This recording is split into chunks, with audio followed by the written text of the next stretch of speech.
Kekosongan di dada Limbuk tak lagi sekadar sepi. Ia berubah menjadi luka yang terus berdenyut, dan ke dalam luka itu Gembel masuk bukan sebagai obat, melainkan sebagai parasit yang tahu persis di mana daging paling rapuh. Gembel tidak membawa cinta, ia membawa racun dibungkus senyum manis, tatapan pura-pura iba, dan kata-kata yang terdengar hangat tetapi busuk di dalam.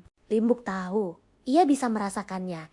Namun yang ganjil, Limbuk justru membuka pintu lebih lebar, seolah kehancuran lebih baik daripada tak dianggap ada. Gembel tidak memeluk, ia menguasai, tidak merawat. Ia menandai tubuh Limbuk tak lagi diperlakukan sebagai tubuh seorang istri. Sebagai tubuh seorang istri, ia jatuh menjadi gundik, budak seks yang dipakai lalu ditinggalkan. Sebab di dalam kehinaan itu ada ilusi yang memabukkan bahwa ia masih diinginkan tanpa kehormatan. Ia hanya menjadi tempat pelampiasan, sesuatu yang dipakai lalu ditinggalkan tanpa pernah benar-benar dihargai. Dan Limbuk, ia tidak melawan, ia tidak menolak, ia luluh seperti makhluk yang tahu dirinya sedang digiring tetapi tetap melangkah.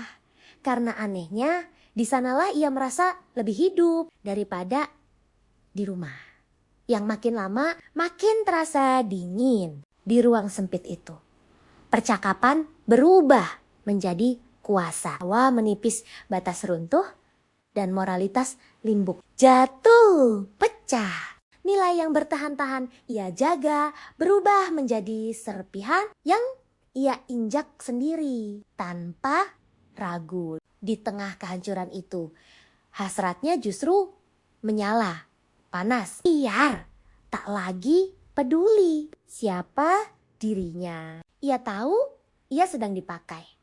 Ia tahu dirinya bukan pusat cinta, hanya tempat singgah yang akan dilupakan. Tubuhnya meminta lagi, jiwanya menuntut lagi. Sebab dalam kehinaan itu ada ilusi bahwa ia masih diinginkan. Tatapan Gembel dingin, tatapan seorang lelaki yang hanya selesai menuntaskan niatnya.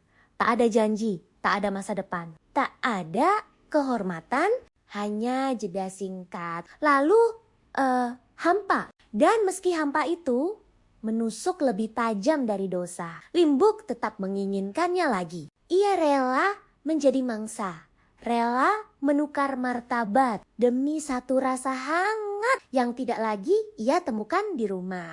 Di ujung malam, ketika sunyi menutup segalanya, air matanya jatuh tanpa suara. Bibirnya bergetar, tetapi kalimat itu hanya berani hidup di dalam hati. Tuhan, aku tahu aku sedang menghancurkan diriku sendiri. Tetapi mengapa justru di tangan yang merusak aku merasa masih diinginkan? Dan malam pun menelan sisa nurani yang tak sempat berteriak